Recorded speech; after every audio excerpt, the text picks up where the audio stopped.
Assalamualaikum warahmatullahi wabarakatuh, seluruh mahasiswa kewirausahaan. Sebelumnya, saya mohon maaf bahwa pada hari ini saya tidak dapat memberikan perkuliahan secara offline. Oleh karena itu, materi kali ini akan saya jelaskan melalui video presentasi secara online.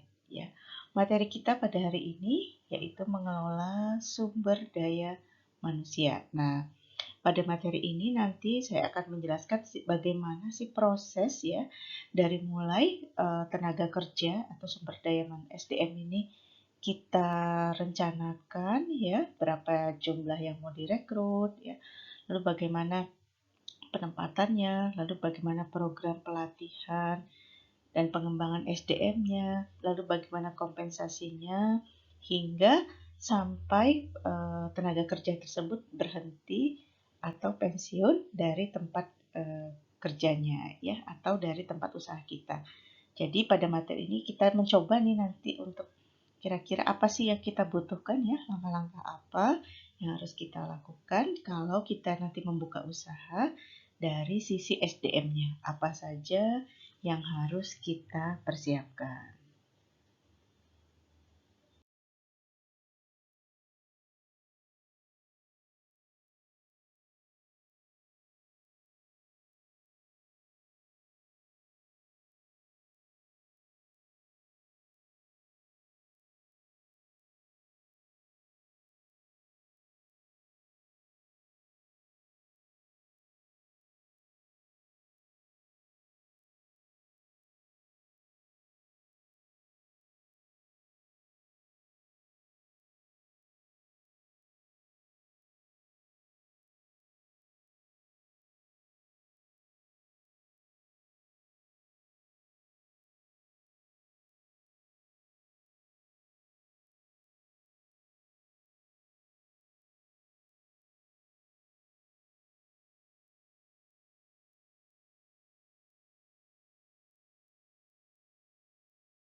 Oke, yang pertama kita lihat dulu ya. Pertama kita harus memiliki, yaitu harus mempersiapkan yang namanya spesifikasi jabatan. Ya. Spesifikasi jabatan ini apa? Ya, spesifikasi jabatan ini ialah persyaratan jabatannya atau persyaratan apa yang harus dipenuhi oleh seorang karyawan atau tenaga kerja ya jika dia ingin menduduki atau memasuki satu jabatan tertentu ya, atau ini biasanya kita siapkan sebelum kita melakukan rekrutmen tenaga kerja. Contohnya gimana nih? Yang pertama, kira-kira ada persyaratan pendidikan, apakah minimal SMA, ya, ataukah minimal SMK, ataukah minimal sarjana. Lalu kemudian persyaratan pelatihan, perlu nggak dia umpamanya sudah lulus umpamanya pelatihan Microsoft Word, ya, atau pelatihan yang di luar dari mungkin sedikit di luar dari latar belakang pendidikannya ya, mungkin bisa komputer ya, Microsoft Word, Microsoft Excel dan sebagainya ya. Lalu mungkin persyaratan pengalaman. Nah, kira-kira nanti nih karyawan yang mau kita rekrut itu perlu enggak dia persyaratan punya pengalaman bekerja, misalnya minimal sudah bekerja di posisi yang sama dalam waktu 1 tahun atau 2 tahun. Ya, nah ini tergantung dari kira-kira posisi yang akan ditempati oleh karyawan baru tersebut memerlukan pengalaman atau tidak. Kalau tidak, berarti mungkin persyaratannya tidak perlu kita cantumkan. Ya. Tapi kalau kira-kira perlu, ya orang yang mungkin sudah pernah tahu ya dengan tugas job desk dari pekerjaan yang mau kita tawarkan, ya berarti kita tambahkan dalam persyaratan pengalaman, ya. Lalu kemudian ada persyaratan psikologi, ya. Ini persyaratan psikologi ini mungkin istilahnya ada tesnya ya, ada psikotesnya. Jadi selain tadi ada syarat pendidikan, ya syarat dia punya pengalaman, lalu syarat dia sudah pernah lulus ya pelatihan pelatihan. Nah, ini diperlukan juga yang namanya lulus atau dalam tes psikologi ya. Nah, ini biasanya ditaruh di tahap yang terakhir dalam tes penerimaan karyawan, teman-teman ya. Nah, yang terakhir ada yang namanya persyaratan khusus. Nah, persyaratan khusus ini bisa saja ya, perusahaan itu bisa saja kita nanti menetapkan ya apakah harus sehat, berarti ada surat keterangan dia sehat, tidak boleh sakit ya. Jadi tergantung usahanya juga ya. Ataukah usaha kita ini memerlukan karyawan yang mungkin perlu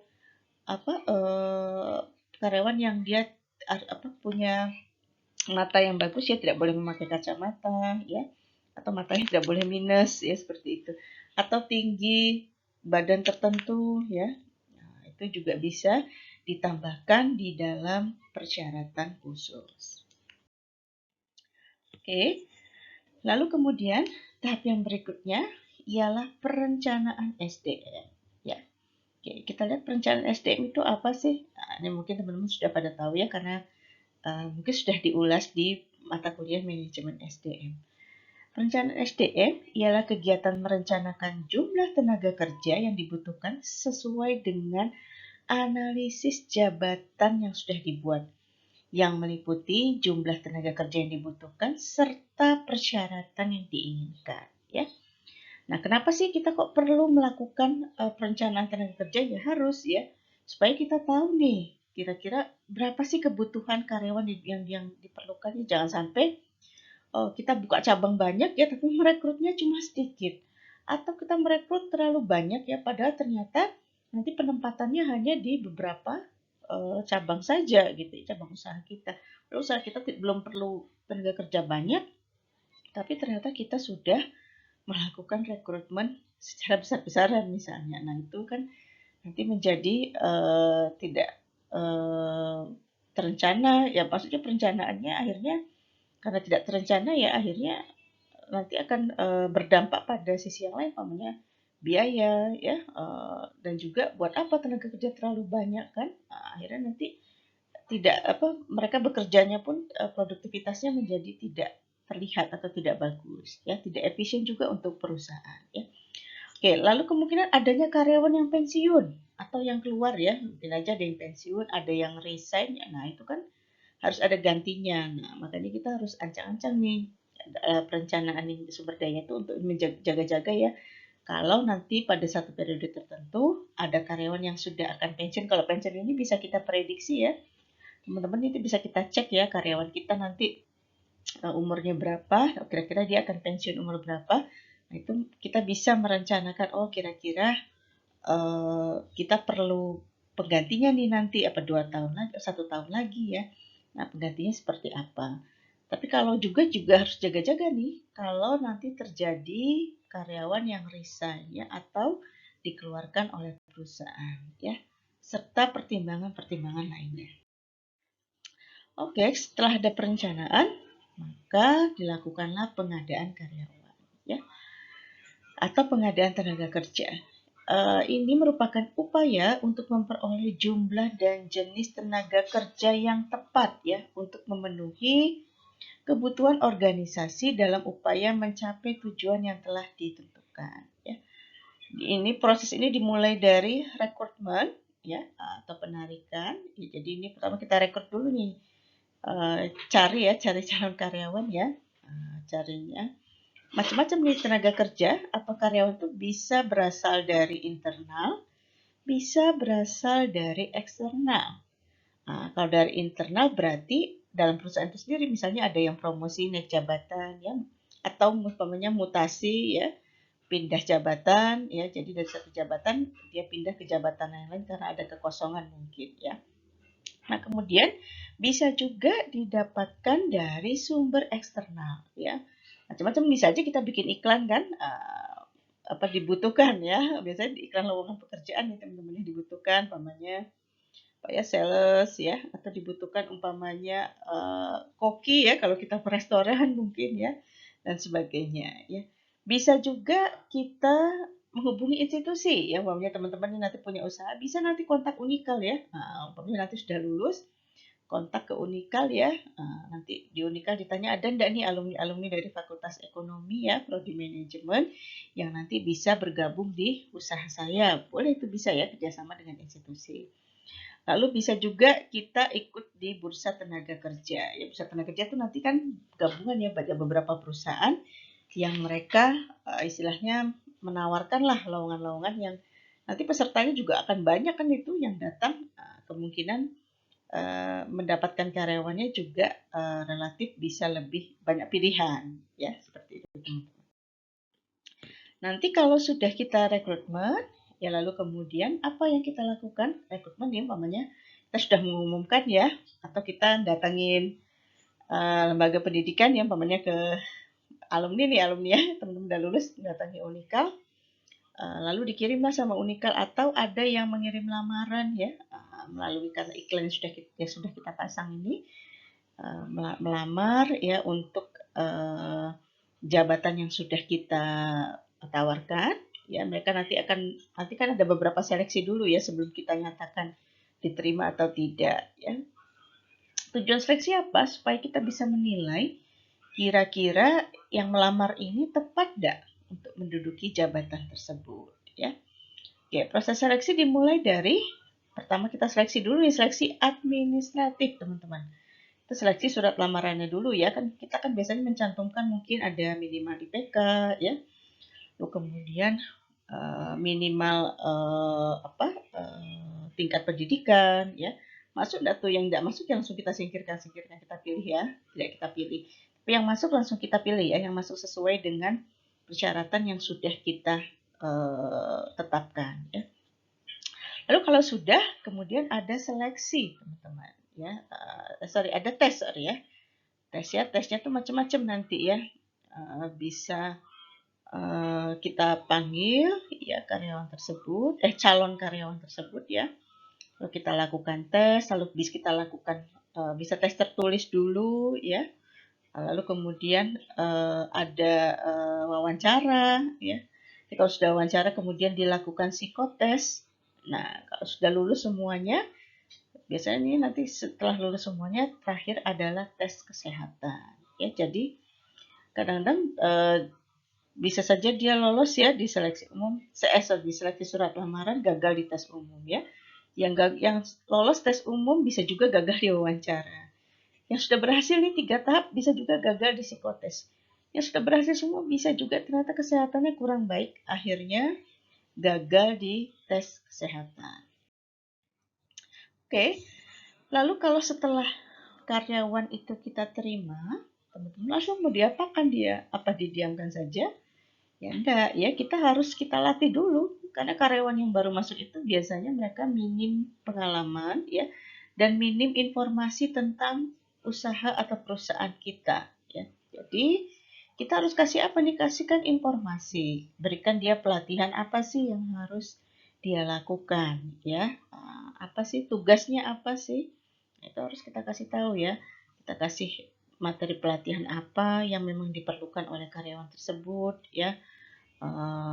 Lalu juga ini juga sebenarnya pelatihan ini sifatnya tidak hanya pada karyawan yang baru masuk ya, tapi karyawan yang sudah lama pun teman-teman untuk refresh kembali ya, itu perlu melakukan perlu dikirim ya untuk ke pelatihan-pelatihan yang untuk refresh lagi nih supaya mereka bisa istilahnya charger lagi ya informasi-informasi serta informasi-informasi yang update ya, yang menunjang nanti mereka mengerjakan tugas di perusahaan ya. Bisa juga disekolahkan lagi ya, atau diikutkan dalam satu kursus mungkin ya, mungkin dia karyawan ini cukup pintar ya, cukup cekatan. Nah, tapi dia umpamanya kurang nih, dia nggak penguasaan komputernya kurang pamannya.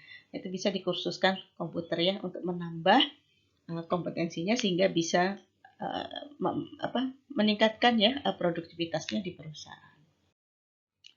Nah, kalau sudah itu, kita juga jangan melupakan, nah ini yang paling penting teman-teman ya, masalah kompensasi ya. Kompensasi di sini terkait dengan semua imbalan yang nantinya akan diterima oleh karyawan. Itu bisa dari upah, dari gaji, ya, tunjangan macam-macam ya, ada tunjangan kesehatan, ya, tunjangan hari tua dan sebagainya ya. Nah, ini harus kita perhatikan nih. Nah, biasanya memang kompensasi ini termasuk dalam masalah yang sensitif juga ya. Sensitif juga ya. Jadi, kita sebagai seorang pengusaha nih harus tahu nih ya kira-kira berapa sih upah minimal ya. Sesuaikan dengan daerah tempat usaha kita didirikan. Lalu kita lihat-lihat juga nih ya, mungkin jenis usaha yang sama dengan kita itu berapa sih mereka memberikan standar penggajian ya. Lalu berapa sih tunjangan yang diberikan? Walaupun pagunya sudah ada teman-teman ya, tapi tidak ada salahnya kita cek juga nih ya, ke perusahaan-perusahaan yang sejenis berapa sih mereka membayar karyawannya. Jadi jangan sampai kita terlalu rendah ya membayarnya, tapi juga jangan sampai terlalu tinggi. Terlalu rendah nanti takut khawatir nanti apa karyawan kita banyak yang keluar ya, karena merasa kompensasinya terlalu kecil. Tapi kalau terlalu tinggi juga nanti khawatir dapat membebani pembiayaan dari perusahaan ya, membebani biaya perusahaan. Oke, lalu kemudian perencanaan karir. Perencanaan karir itu apa sih? Oke, perencanaan karir ialah perjalanan kerja seseorang selama berada di perusahaan. Jadi karyawan itu dia bisa tuh ya merencanakan karirnya sejak mulai bekerja sampai dia berhenti bekerja. Dia bisa tuh mengevaluasi ya teman-temannya. Oh kira-kira saya saat ini posisi saya adalah ini. Nah kira-kira berapa tahun lagi saya jadi apa nih? Nah biasanya dia akan melihat ya kalau kira-kira oh ya karirnya tidak terlalu bagus, mungkin dia sifatnya bekerja nanti di tempat usaha kita ini mungkin hanya temporary saja atau sementara saja ya. Ya memang tergantung perusahaan sih ya. Kalau usahanya itu besar mungkin tenaga kerjanya bisa mencapai beberapa jenjang karir yang cukup tinggi ya. Kalau usahanya memang kecil ya mungkin memang jenjang karirnya tidak terlalu tinggi ya. Oke, kita lihat dimulai dari penilaian kinerja ya. Kita kalau mau naik pangkat nih ya, atau promosi, nah itu biasanya ada yang namanya penilaian dulu ya supaya tahu nih si A kerjanya bagus atau tidak, si B kerjanya bagaimana ya. Jangan-jangan sering datang terlambat, ya jangan sampai yang sering datang terlambat malah dapat reward yang lebih banyak ya daripada yang rajin ya. Nah, jangan sampai seperti itu. Makanya ada yang namanya penilaian kinerja ya. Penilaian kinerja ialah proses mengevaluasi dan menilai prestasi kerja karyawan sehingga dapat memberikan umpan balik kepada karyawan dan organisasi tentang pelaksanaan kerja mereka dan dijadikan sebagai dasar untuk program perbaikan prestasi kerja ya. Jadi kalau evaluasinya bagus ya kalau ditingkatkan, kalau masih kurang bagus harus ditingkatkan, kalau yang sudah bagus, kalau yang sudah bagus harus dipertahankan ya. Nanti juga akan menentukan berapa kompensasi yang didapat oleh karyawan tersebut ya. Karyawan yang umpamanya bisa mengejar target ya, umpamanya tentu akan mendapatkan promosi dari perusahaan, otomatis posisinya meningkat, kompensasinya juga akan meningkat ya. Oke, nah yang terakhir di sini yaitu kita akan membicarakan mengenai pemutusan hubungan kerja atau PHK ya. Ini kita sering dengar ya, PHK di sini ialah kebijakan perusahaan untuk memberhentikan seorang karyawan.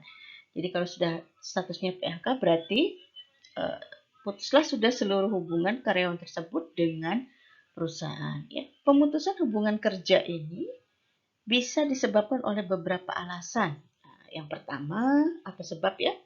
Yang pertama mungkin sudah pensiun ya sudah kalau umpamanya karyawan 55 tahun, sudah pensiun ya otomatis dia sudah tidak bisa lagi bekerja di satu perusahaan ya. Seperti itu. Atau dia mengundurkan diri ya, resign gitu. Bisa juga ya akhirnya ya sudah berakhirlah hubungan kerjanya dengan perusahaan tersebut ya. Dipecat nih teman-teman ya kalau yang melakukan kesalahan ya. Ya, apalagi kalau kesalahan itu fatal, tapi kalau kesalahan itu belum fatal atau masih bisa diperbaiki, mungkin kita selaku wirausahawan bisa memberikan kesempatan kepada karyawan kita ya, karena kita selaku pemilik usaha, owner, juga pemimpin dari perusahaan itu harus, kepemimpinan perusahaan harus juga bisa membimbing karyawan kita ya. Nah, jadi tidak langsung salah-salah sedikit langsung dipecat. Nah, itu juga tidak bagus ya. Pensiun dini, teman-teman. Nah, bisa saja dia masa pensiunnya sih masih 5 tahun lagi, tapi ingin mempercepat ya. Nah, itu bisa saja terjadi. Yang terakhir ialah meninggal dunia.